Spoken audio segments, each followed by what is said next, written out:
So have you ever tried to, like, stay perfectly zen or perfectly organized during a really stressful situation, only to completely lose your mind at the absolute, slightest inconvenience? Oh, absolutely. I mean, it happens all the time. Right, like you wake up early, you do your breathing exercises, you tell yourself, "Okay, today is the day I am just this unshakable fortress of Yeah, peace." you're like flowing like water. Exactly, flowing like water. And then you stub your toe on the bed frame, or maybe a single drop of coffee spills on your shirt, and suddenly you are just filled with a rage so ancient and profound that you don't even recognize yourself. You just completely devolve. You devolve instantly, yeah.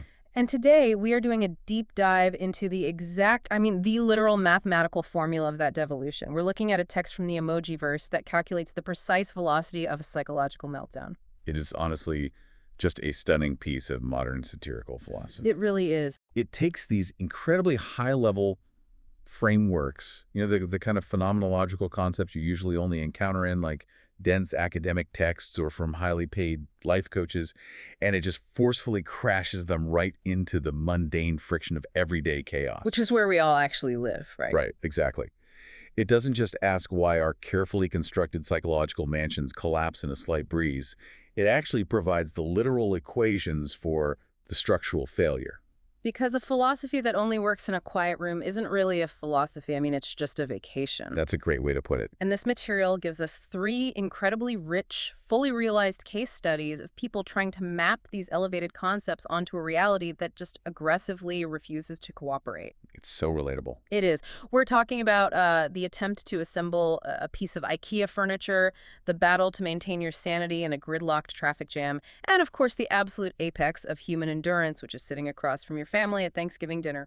The contrast is really what makes the text so effective, I think, because it looks at the act of building a shelf or sitting in a car or eating turkey, but it analyzes them using this deeply complex, intentionally overwhelming terminology. Like metamatics. Yeah, mathematics, operational flows, relational fields. The author is using the language of advanced physics and systemic logic to map out exactly why the human ego fractures when it encounters, minor inconvenience.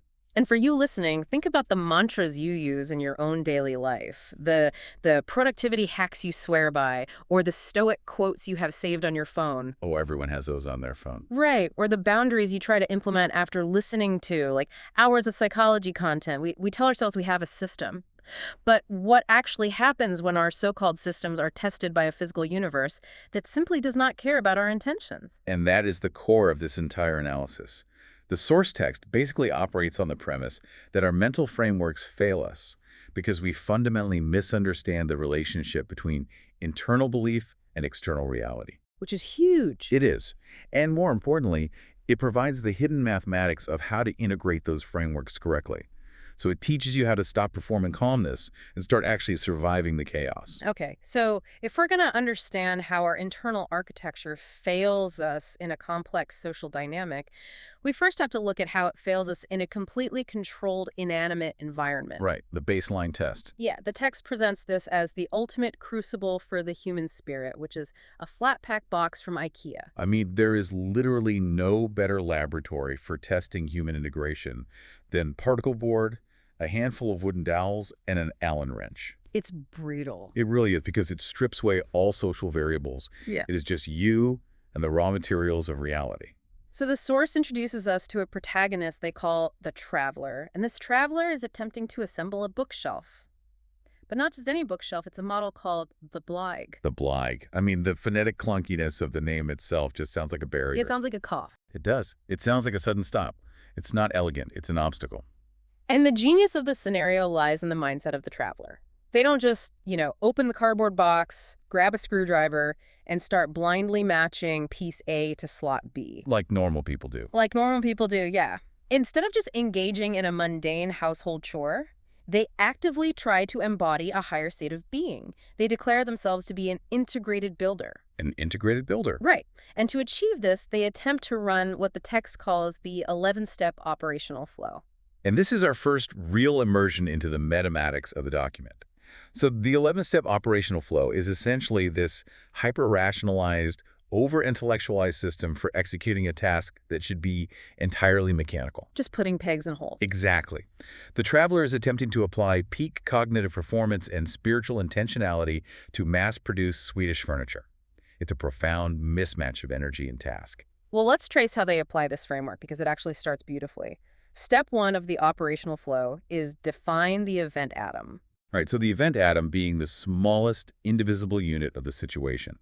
It's the core reality of the moment, the foundational premise upon which everything else will be built. So the builder stands over the unopened box, centers themselves, and declares out loud, "I am a master of particle board." I love that line. That is their event atom. They are asserting total dominance and psychological mastery over the situation before they have even sliced the packing tape. It is the ultimate expression of the modern self-optimization delusion, really. Oh, totally. They're setting an intention, which is, the foundational advice of nearly every self-help framework on the market today. Define the reality you wish to inhabit. Speak it into existence. It's a confident, aggressive assertion of ego over matter. And then we hit step 2, which is duality. Ah, duality. Yeah. Duality is the sudden, sobering realization that you are not alone in the universe. The honeymoon is over. Exactly. Your intention is going to meet resistance. There is an opposing force, an external reality that must be negotiated with. And the duality here is the builder versus the instructions. And the text makes this incredibly poignant observation about the instruction manual, which is that it features absolutely no text. None. There are no comforting words of guidance. There is no narrative. There is just that little, slightly mocking cartoon man shrugging. Oh, that little cartoon man is the perfect embodiment of the duality principle. I mean, if we look at this through an existential lens, that cartoon figure is the absurdist universe staring back at you. Wow, yeah. He represents the stark, uncaring nature of the external world. He doesn't offer explanations or empathy or context. He only offers stark diagrams. Just floating arrows. Right. He is the immovable object to the traveler's unstoppable force. He is reality refusing to care about your event atom. So we have the event atom of absolute mastery crashing into the silent, shrugging void of the duality. Which brings us to step 3 of the 11-step operational flow, which is synergy. Synergy, theoretically, is the glorious moment of integration. It's where the builder's internal intention and the physical materials of the external world merge into a harmonious act of creation. The mind and the matter become one. But step 3 is the precise moment the entire operation violently detonates. It just blows up. Why? Because the traveler looks down and realizes that dowel 4B is missing. The missing piece. The fatal flaw in the material universe. It is the absolute point of structural failure. And the text description of this collapse is just tragicomedy at its finest. It states that the instant dowel 4B is confirmed missing, the builder's position of 1 shatters into a million pieces. They just break. They instantly devolve from being the grand architect of their reality into a sweaty, hyperventilating adult crying on a rug. They are gripping an Allen wrench like a makeshift weapon and staring in absolute defeat at a 45-degree angled leaning tower of regret. The leaning tower of regret. That is such a brilliant visual. But let's dissect the clinical diagnosis the source provides for this failure. Yeah, let's get into the math. The text argues that the traveler collapsed because they tried to force a psychological posture called the X1 Iterator-First mode. X1 Iterator-First mode. I mean, it sounds like a piece of faulty software. How does this translate to a person having a breakdown over a bookshelf? Well, it essentially means the traveler was operating from a place of pure, unyielding ego projection. The X represents their internal intention, in this case, the fierce desire to be the integrated builder. Okay. And the 1 represents their perception of themselves as the prime mover, the singular variable that matters in the equation of this room. So they are the 1. Right. They were leading with their own iteration of reality.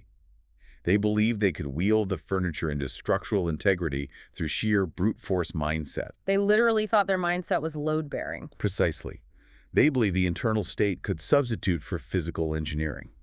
And in doing so, they completely ignored the single most important concept in the text's physical analysis, which is the delineator. Delineator. Yeah, the delineator is the external context. It's the hard boundary of reality that you are forced to operate within, regardless of how you feel about it. It doesn't care about your feelings. Not at all. You can generate the strongest internal X1 Iterator-First mode in human history. But if the delineator, the physical reality of the situation, dictates that you have a terrible instruction manual and a missing wooden peg, your internal state cannot override the laws of physics. You cannot manifest structural support. You really can't. Reality remains undefeated when you ignore the delineator. The text captures this with a beautiful, poetic piece of mathematics, actually. It says the traveler was trying to force spring in winter. Force spring and winter. Man, that perfectly captures the arrogance of the attempt. It really does. Because you cannot command a flower to bloom in the freezing snow just because you have aggressively adopted the mindset of a master gardener. The environment dictates the realm of possibility. And this leads to what I consider the most profound conceptual tool in the entire document. The text diagnoses the traveler's mindset, their event atom of mastery, as a capacitance shadow. A capacitance shadow, the idea that a concept is just a ghost. Yes. Let's really drill down into the etymology the author is playing with here. Capacitant refers to electrical capacity. The potential of a system to hold a charge or perform work. Right. And shadow implies a projection, an outline that lacks density or mass. So capacitant shadow is pure, unmanifested potential energy. It is the silhouette of an action without the action itself. Exactly. When the builder declares, "I am an integrated builder," they are generating a massive capacitant shadow. It feels electric in the mind. The dopamine hits, the ego swells. It feels entirely real. You feel like you've already done the work. Right. But the text is issuing a stark warning here. This internal concept has absolute zero agency in the physical world. A thought cannot build a shelf. A mantra cannot tighten a screw. It remains a powerless shadow until it successfully interfaces with the delineator, the physical wood, the metal, the geometry of the room.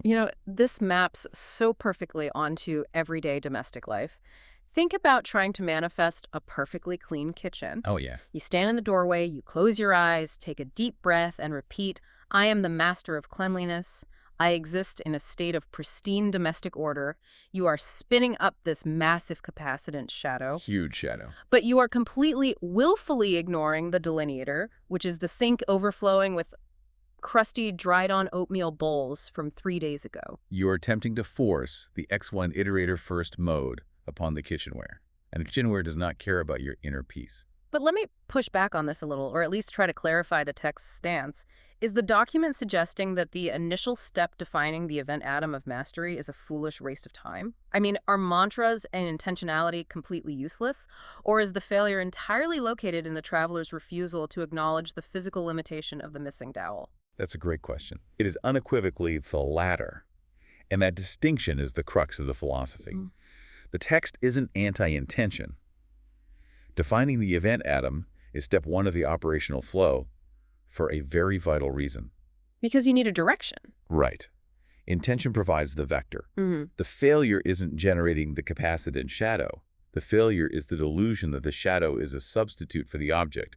The failure is the refusal to respect the delineator. The mindset is the architectural blueprint, but you can't live inside a blueprint. Exactly. You still have to pour the concrete. You still have to drive the nails.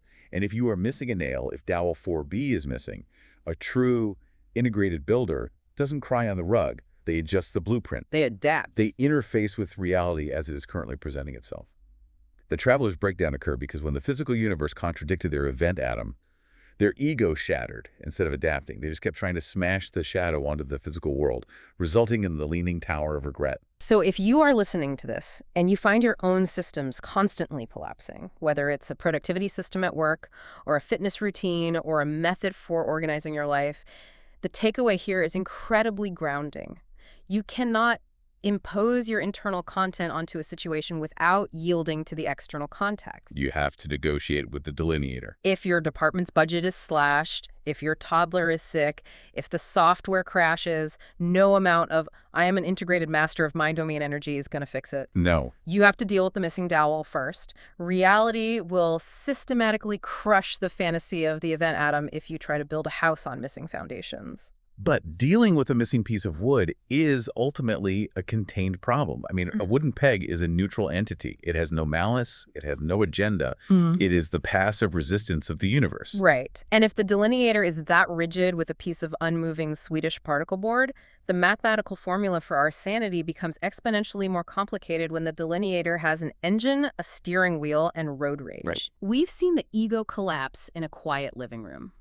Let's look at what happens when we unleash this deeply integrated mindset into an environment that is kinetic, aggressive, and populated by thousands of unpredictable humans. The transition from the passive resistance of IKEA to the active hostility of the 405 freeway. Yes, the source material introduces a second scenario starring a protagonist we'll call the Zen commuter. And the setting is the 405 freeway in Los Angeles during absolute gridlocked, soul-crushing traffic. The Zen commuter on the 405, I mean, the juxtaposition of those two concepts alone is a recipe for psychological trauma. It's bumper to bumper, a sea of red taillights. Now, instead of succumbing to the standard biological response of frustration, our driver attempts to deploy an advanced piece of mathematics. They try to apply what the text refers to as 1 over logic to maintain their inner peace. 1 over logic. This is where the mathematical satire of the text becomes truly brilliant. So the driver sits up straight, they relax their grip on the steering wheel, and they audibly claim, "I am the climate, not the weather. I yield to the traffic. I am 1 over traffic." The text describes them as functioning as a monk in a Honda Civic. A monk in a Honda Civic. Let's look at the mathematical architecture of that claim.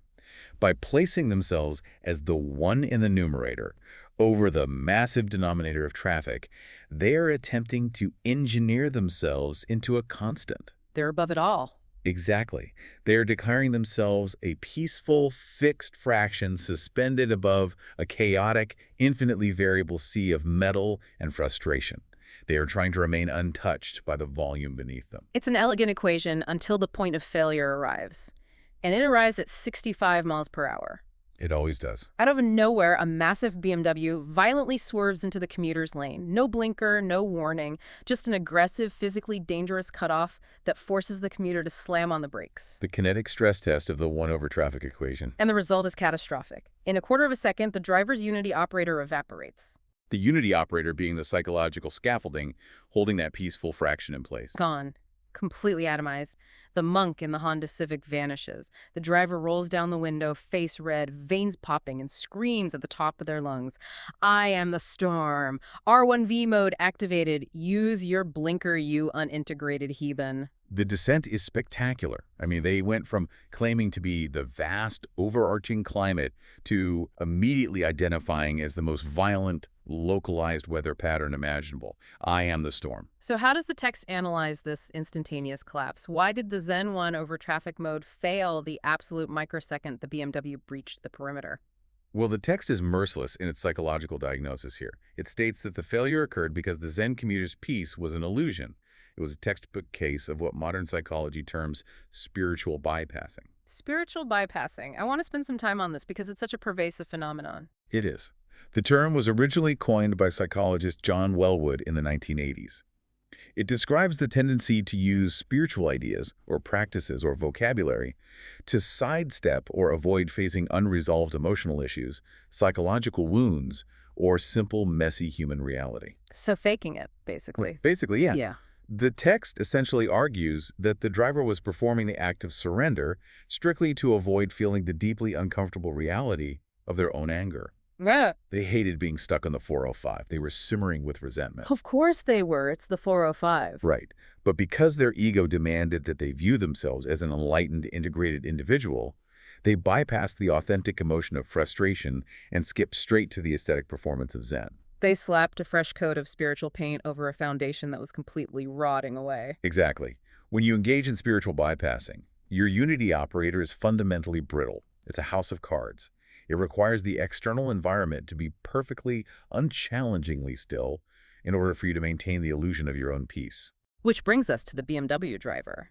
Because the source material doesn't just view the BMW driver as a jerk, it actually elevates them to a mythological role. It calls them a threshold guardian, whose action triggers an immediate physiological and psychological event called the wince. This is a brilliant application of Joseph Campbell's hero's journey, just mapped onto a daily commute. A threshold guardian is a figure who stands at the gateway to a new realm, testing the hero's worthiness to pass. Right, like a dragon. Yeah, exactly. In the emoji-verse text, the BMW driver is the guardian testing the structural integrity of the Zen commuter's enlightenment. They are the gatekeeper of actual integration. Like, if you can't pass the BMW, you aren't integrated. Correct. And the aggressive cutoff causes the wince. The text defines the wince not just as a flinch, but as a hyperspecific pain point. It's a microsecond physiological spike signaling a catastrophic internal misalignment. Let's talk about the neurobiology of the wince, because it's very real. It's that sudden tightening in your chest, the spike of cortisol, the adrenaline dump before you even realize you're angry. Yeah. If the driver were truly structurally integrated, if they were authentically existing in the one-over traffic state, the BMW cutting them off would just be more traffic. It would be processed as a neutral variable within the accepted delineator of a chaotic highway. Just another car. Right. But because they were spiritually bypassing, the BMW pierced the illusion. The wince is the sound of the capacitance shadow bursting. It is the terrifying realization that your internal narrative is a lie. Wow. And the text is incredibly precise about what the driver missed in that quarter-second gap between the biological wince and the ego's decision to scream out the window. It outlines a highly structured cognitive behavioral tool called the noticing protocol. This is where the source transitions from diagnosing the meltdown to offering the mathematical solution. The noticing protocol is a mechanism for intercepting the amygdala hijack. It breaks it down into 5 distinct steps that are meant to be executed in the span of a single inhalation. Catch, name, locate, check, adjust. Let's unpack the mechanics of each step, starting with step 1, catch. Catch means intercepting the biological reality of the wince. It means feeling that surge of adrenaline, that sudden spike of territorial rage when the car swerves, and catching it before it bypasses your prefrontal cortex and turns into an action. So, hitting pause. Yes, it is the conscious creation of a pause. Step 2, name. Once you've caught the sensation, you must label it objectively. This is what neuroscientists call affect labeling, which has actually been shown to actively dampen amygdala activity. Oh, really? Yeah. You don't say, that guy's a sociopath. You say, I'm experiencing a sudden surge of fear and anger. You detach the emotion from the external trigger and name the internal state. Step 3, locate. Where is the emotion manifesting in the physical body? Is your jaw suddenly locked? Are your hands gripping the leather of the steering wheel until your knuckles are white? Is your heart rate at 120 beats per minute? Which probably is. Almost certainly. By locating the physiological reality of the emotion, you drag your consciousness out of the conceptual space of the wounded ego and anchor it back into the physical delineator of your own nervous system. Step 4, check. This is the critical, rational pivot of the noticing protocol. You check the emotion against your desired operational flow. You ask the mathematical question, does accelerating and screaming at this BMW serve my foundational goal of arriving home safely and maintaining my psychological baseline? You check the math. You check the math of the interaction. And finally, step 5, adjust. If the check reveals that the reactive rage does not serve your integration, you consciously adjust your position. You hit the brakes, you allow the BMW the space, and you actively choose to return to the one-over traffic equation, but this time with authentic awareness. You've processed the threat, rather than just bypassing the irritation. But because this entire noticing protocol was completely skipped by our Zen commuter, their ego violently snapped back into what the text calls responsive one-variable mode, or R1V mode. R1V mode, the complete antithesis of an autonomous, integrated state. Instead of remaining the overarching one hovering above the traffic, they became a purely responsive variable. They allowed the BMW to become the primary input dictating their behavior. And the text provides an absolutely legendary mathematical equation for this exact moment of rage. I want everyone listening to visualize this on a digital whiteboard. This is so good. The equation is traffic rage equals ego divided by 1 multiplied by 1 divided by the BMW driver. It is a phenomenal piece of conceptual math. Let's break down the implications of each fraction. Yeah, let's look at the first bracket, ego over 1. When you place the ego over the number 1, you are mathematically stating that the ego is absolute. It is undivided. It is the prime overriding factor in the entire universe at that given millisecond. My lane, my safety, my righteous indignation, my right of way. It's all about me. Everything. The ego is operating at maximum possible value. And then you take that massively inflated ego and multiply by the second bracket, 1 divided by the BMW driver. This is where the psychological fracture is quantified. By placing the BMW driver in the denominator, you've mathematically handed them foundational control of the entire equation. Because the denominator sets the scale. Exactly. The denominator dictates the fundamental size and nature of the fraction. The Zen commuter allowed a stranger's singular action, the failure to use a blinker, to become the foundational reality that completely defined their emotional state. They surrendered absolute psychological agency to an anonymous person in a German luxury sedan. Exactly. The equation multiplies a massively inflated ego by a total, abject surrender of emotional control to an external trigger. And the result of that math, inevitably, is infinite rage. Okay, I have to step in here and challenge the text just a bit. Because while I love the assertion that the final boss of enlightenment isn't the void of space, it's a BMW without a blinker, I think the text might be ignoring biological reality. In what way? Well, the framework seems to suggest, like, if your spiritual architecture shatters just because a car cuts you off, you don't have an architecture, you just have a hobby. That sounds incredibly profound in a seminar. But isn't shifting into R1V mode, responsive one variable mode, isn't that just the correct evolutionarily designed human survival instinct when a 2-ton metal missile suddenly swerves at you at 65 miles per hour? That's a very fair point. Shouldn't our ego snap to attention to protect the physical body? Isn't the wince just the sympathetic nervous system ensuring we don't die on the 405? That is the essential biological counter-argument. You are arguing for the primacy of the biological delineator. You're saying that the physical reality of a lethal threat overrides any philosophical architecture, and that judging the reaction as a failure of integration is holding the human animal to an impossible robotic standard. Right. I mean, the monk in the Honda Civic still has an adrenal gland. And you are entirely correct about the biology. But if we dig deeper into what the text is actually pointing at, the failure diagnoses isn't the biological flinch. The failure isn't the foot slamming on the brakes to survive the cutoff. Okay, then what is it? The true failure is what occurs in the seconds after the survival instinct has successfully completed its job. Ah, the aftermath of survival. Exactly. Hitting the brakes is biological survival. Rolling down the window and screaming, "I am the storm, you unintegrated heathen," is ego projection. The initial wince is a natural, necessary reflex. It's the failure to run the noticing protocol after the wince that leads to the systemic breakdown. So it's not about being unfeeling. No, the text isn't demanding that you become a lobotomized entity without survival reflexes. It's demanding that your reflexes don't permanently dictate your identity.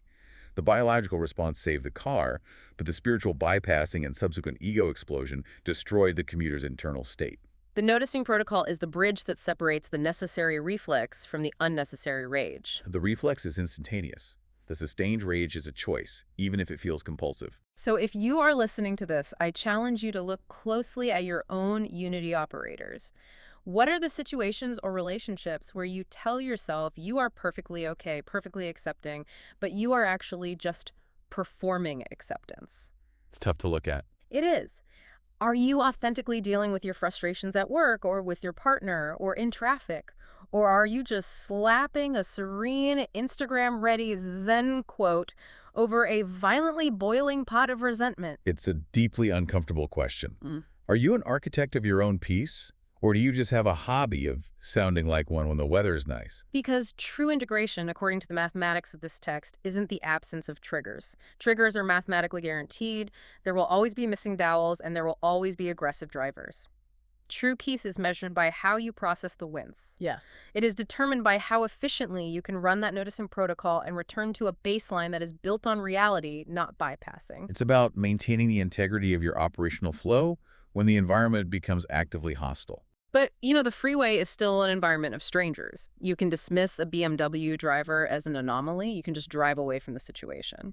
The ultimate stress test for any internal architecture doesn't happen with passive wooden objects or anonymous drivers and passing cars. No, it doesn't. The final boss of human integration is sitting right across from you, passing the cranberry sauce. We are moving from the physical and the environmental directly into the deeply inextricably relational. Section 3 of the source text analyzes the Thanksgiving dinner and the relational field failure. And I have to say, this is the absolute zenith of the text's metamatics. It is where the mathematical satire reaches its most painful, relatable peak. I mean, we've all been there. Let me establish the narrative parameters for this final scenario. We have our highly integrated protagonist, perhaps exhausted from the IKEA build and traumatized by the 405 freeway, finally arriving at the family Thanksgiving dinner. And the text introduces us to a truly formidable archetypal force, Aunt Carol. The Aunt Carol archetype, we all know her. We all have one. She is the relative who waits until the exact moment everyone is quietly seated, leans halfway across the turkey, zeroes in on you, and fires off the dreaded probing interrogations. Are you still single? When are you getting a real job? Did you gain weight? She is the undisputed master of the unconscious probing attack. She operates purely on instinct and generational anxiety. Now, the text notes that in previous years, our protagonists would have deployed an avoidance strategy. They would have retreated, eaten their weight in mashed potatoes, and dissociated until it was time to leave. The classic survival mode. Right. But not this year. This year, they're integrated, they have read the literature, they decide they are going to establish what the text calls a relational field. A wildly ambitious, almost suicidal maneuver for a family holiday gathering. The stakes couldn't be higher. Let's look at how they deploy the framework. They decide they are not going to ignore the provocation. They are going to meet the challenge head-on by formally establishing the field. So the protagonist stops chewing, stares her down, locks eyes over the stuffing, and announces to the entire table. Aunt Carol, I'm currently occupying the autonomous variable 1 position. You are attempting to make me a responsive variable. Let us find the third in this relational field. It is a staggering piece of dialogue. It is so perfectly terrible. Let's define the psychological concepts they are attempting to use before we look at the inevitable disaster. Yes, what exactly is autonomous variable 1? AV1. By declaring themselves AV1, the protagonist is attempting to assert that they are a self-contained, self-defining entity. They are mathematically stating that their value is not contingent upon Aunt Carol's approval or her questions about their relationship status or her judgment of their career. They are entirely autonomous. And the responsive variable. That is the subordinate role they accuse Aunt Carol of trying to force them into. She wants them to react. She wants them to defend their life choices, to become flustered, to be responsive to her specific conversational agenda. And the most elevated concept of all, the third. The third is a very real, profoundly beautiful concept in intersubjective psychoanalysis, actually heavily explored by theorists like Jessica Benjamin. If you have person A, the protagonist, and person B, Aunt Carol, the third is the relationship itself. It's the space between them. Exactly. It's the shared space of mutual understanding, recognition, and conscious co-creation between two minds. The protagonist is demanding that they elevate this petty Thanksgiving table attack into a high-level, psychologically evolved meeting of minds. It's an incredibly noble goal, in theory, but it leads directly to the most catastrophic point of failure in the entire text, which is the gravy incident. The gravy incident? The exact moment high philosophy meets absolute mundane reality. Because Aunt Carol, completely unfazed by the jargon, entirely confused by the tone, and probably assuming her nephew has joined a cult, simply blinks twice, gestures with her hand, and asks, "Can you just pass the gravy?" It is a masterstroke of deflection. It completely ignores the architectural framework being offered. And this simple, mundane, entirely reasonable request triggers the ultimate intellectual and emotional meltdown from our integrated protagonist. They lose their mind, they stand up, point a finger, and scream across the dining room. The gravy is a capacitant shadow, Carol. It has no independent agency unless poured over the turkey of truth. The turkey of truth. It is the complete hysterical weaponization of the vocabulary we've been studying. The text categorizes this under Chapter K, Relational Mathematics. What exactly is the systemic failure here? I mean, how did the attempt to build a relational field end with screaming about the gravy? Well, the failure is that the protagonists completely misunderstood the fundamental purpose of the tools they were using. They took the profound concepts of mathematics tools that are meant to foster internal integration and external empathy, and they weaponized them. They turned a bridge into a battering ram. Precisely. They used psychological jargon as a highly intellectualized wall to block vulnerability, rather than using it to create genuine connection. The reality is they felt deeply threatened by the question, "Are you still single?" Because it touched a raw nerve. It caused a massive biological wince. Right. But instead of running the noticing protocol internally to manage their own insecurity, they tried to assert dominance externally. They threw a textbook at Aunt Carol to avoid answering a simple, albeit highly annoying, human question. They were trying to force an AV1 relationship where the third holds the center, but they missed the fundamental requirement of that dynamic. The text makes a vital, devastating point here.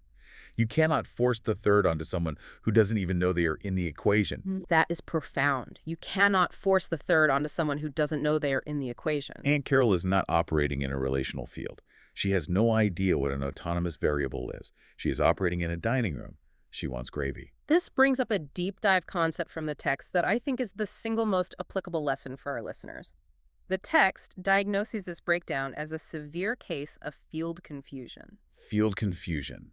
It is a critical error in systemic judgment. The text states that the protagonists suffered a systemic crash because they expected a level 3 conscious co-creation from a level 1 unconscious broadcasting environment. Let's break down those levels. This is the core of relational metamatics. A level 3 conscious co-creation is an environment where both parties are actively aware of their emotional states, they are communicative, they possess the vocabulary of vulnerability, and they are jointly committed to building a shared understanding. So it takes two.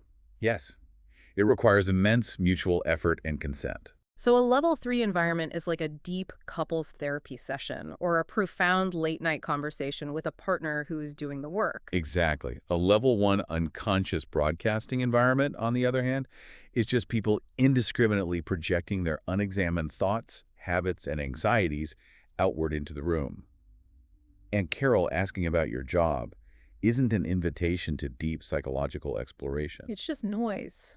It's just a level 1 broadcast of her own generational anxieties, her lack of conversational boundaries, or even just her desperate attempt to make small talk. And the protagonists suffered field confusion because they demanded level 3 behavior from a level 1 environment.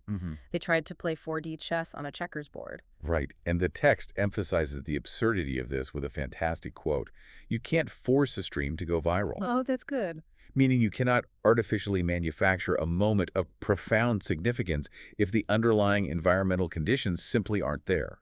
You certainly cannot demand transformational depth from a Thanksgiving dinner table. It is mathematically impossible within the delineator of that specific context. The protagonist was basically speaking advanced calculus to someone who is just asking for the salt. It's not just ineffective. The text implies it's actually a form of arrogance. It is deeply arrogant. It is the ego insisting that everyone else in the room must speak its specialized language in order to interact with it. So what was the correct move? If screaming about the capacitance shadow of the gravy was the failure, what does the source text prescribe as the actual mathematically sound solution for dealing with Aunt Carol? The text outlines a much simpler, far less dramatic, and highly effective maneuver. It calls it the compassionate boundary. The compassionate boundary. The text notes that the truly integrated move, the mathematically correct play, would have been to simply look at her, maintain a calm heart rate, and say, Aunt Carol, I'm not discussing my career today, but this turkey is fantastic. That's it. No declarations of autonomous variables. No demands to establish relational fields. No turkey of truth. That's it, because true integration doesn't need to loudly announce itself to the room. I think this is where the text gets incredibly insightful about our modern culture. When I look at the gravy incident, I think about how often we all weaponize what I call therapy speak. Oh, we do it constantly. It Yeah. has become a modern epidemic. We use words like boundaries, relational fields, toxic, gaslighting, or narcissistic to sound elevated. We use the language of healing to sound like we have done the work, to gain the moral high ground. Yeah, to win. But so often, we're really just trying to win an argument with Aunt Carol. We're using the vocabulary of personal growth as a shield to protect a very fragile ego. We say I'm setting a boundary when what we actually mean is I demand to control your behavior so that I don't have to feel uncomfortable. That is exactly the dynamic the text is exposing. When the protagonist shouted about autonomous variables, they weren't setting a boundary. They were launching a counteroffensive. A true compassionate boundary, as the text defines it, is entirely internal. It is you deciding, quietly, what you will and will not engage with without needing the other person to understand, agree, or validate your psychological superiority. I'm not discussing my career today, but the turkey is fantastic. It deflects the level 1 broadcast cleanly without demanding a level 3 co-creation. It accepts the reality of the Aunt Carol delineator. It acknowledges her presence without surrendering the equation to her. Think about the Aunt Carols in your own life. Think about the colleagues, family members, or acquaintances who constantly trigger you with their level 1 unconscious broadcasting. The profound lesson from the emoji-verse text is that you protect your internal integration without demanding that others speak your language. You don't need to force them into your equation to be safe. And the text gives us one final, beautiful equation for this scenario. 1 divided by Aunt Carol. What does that mean in practical terms? It means accepting her as the constant variable in the denominator. Aunt Carol is going to be Aunt Carol. Always. She is the environment, she is the weather, she is the traffic on the 405, she is the missing dowel from the IKEA box. You accept her as the constant condition of the room without ever letting her define your position in the numerator. You remain the one. You maintain your own integer. You do not let the gravy incident shatter your Unity operator. This is such a liberating way to look at human interaction. Yeah. We spend so much exhausting energy trying to force other people to acknowledge the internal work we've done. We want a gold star for our therapy sessions. Really? We want them to understand our frameworks. But the real test of the framework is just passing the gravy, smiling, and maintaining your peace. The highest level of mathematics is realizing you don't need to show your mathematical proofs to everyone at the table. Let's synthesize this. We have covered 3 incredibly distinct, yet mathematically identical failures of human integration presented by the source text. The through line of the text is really quite elegant when you view it from altitude. We started with the physical world, the IKEA bookshelf, the delusion of the X1 Iterator-First mode, the realization that you cannot force an internal concept, a capacitance shadow, onto a physical reality that is missing parts. You must respect the physical delineator. You cannot force spring in winter. Then we move to the environmental, the chaos of the 405 traffic jam, the extreme danger of spiritual bypassing, of pretending to be one over traffic while secretly boiling with rage. Yeah, that'd be nerdadobe. We analyze the BMW Driver as the threshold guardian, testing whether your piece is structural or just an aesthetic performance. We learned the absolute neurobiological necessity of the noticing protocol catch: name, locate, check, adjust, to prevent the ego from dividing by the external trigger and creating infinite rage. And finally, we tackled the relational Thanksgiving dinner, the trap of field confusion and the weaponization of therapy speak, the tragicomedy of demanding a level 3 conscious co-creation from a level 1 unconscious broadcasting environment, and the quiet, unpretentious power of the compassionate boundary. Whether you are battling a flat-pack bookshelf, a chaotic highway, or a judgmental relative, the source material's ultimate lesson remains mathematically consistent across every scenario. And what is that final lesson? Well, the text concludes with a thought that strips away all the jargon and leaves us with the bare reality. It says, the architecture isn't something you loudly declare to an empty room, and it certainly isn't something you scream at your family over mashed potatoes. The architecture is just who you are. It is the quiet, internalized structure that holds you together when the delineators close in. It's the math that operates silently in the background, not the equation you draw on the whiteboard to impress the room. True integration is adaptable, not rigid. So as we wrap up this exploration of the metamatics of meltdowns, I want to leave you with a final provocative thought. A new angle to ponder based on the mechanics we've explored today. Consider the true fragility of your own systems. Think about the coping mechanisms, the daily routines, the strict boundaries you have set up in your life to keep yourself functioning. Ask yourself this. If your personal system requires absolutely everything around you to be perfect, if it requires every single wooden dowel to be in the IKEA box, and every driver on the highway to use their blinker flawlessly, and every relative at the dinner table to speak to you in perfect level 3 conscious co-creation just for your system to hold together, are you really the architect of your life? Or are you just a responsive variable sitting around waiting to be inevitably triggered by the very next missing piece? If your piece requires a perfect, frictionless world, you don't actually have peace, you have a hostage situation. Your architecture has to be sturdy enough to withstand the missing pieces, the bad drivers, and the gravy incidents of reality. It has to bend so it doesn't break. Thank you so much for joining us on this incredibly deep dive. Keep your operational flows flexible out there, catch the Wince, run your noticing protocols, and please always check for dowel 4B before you start building. We'll catch you on the next one.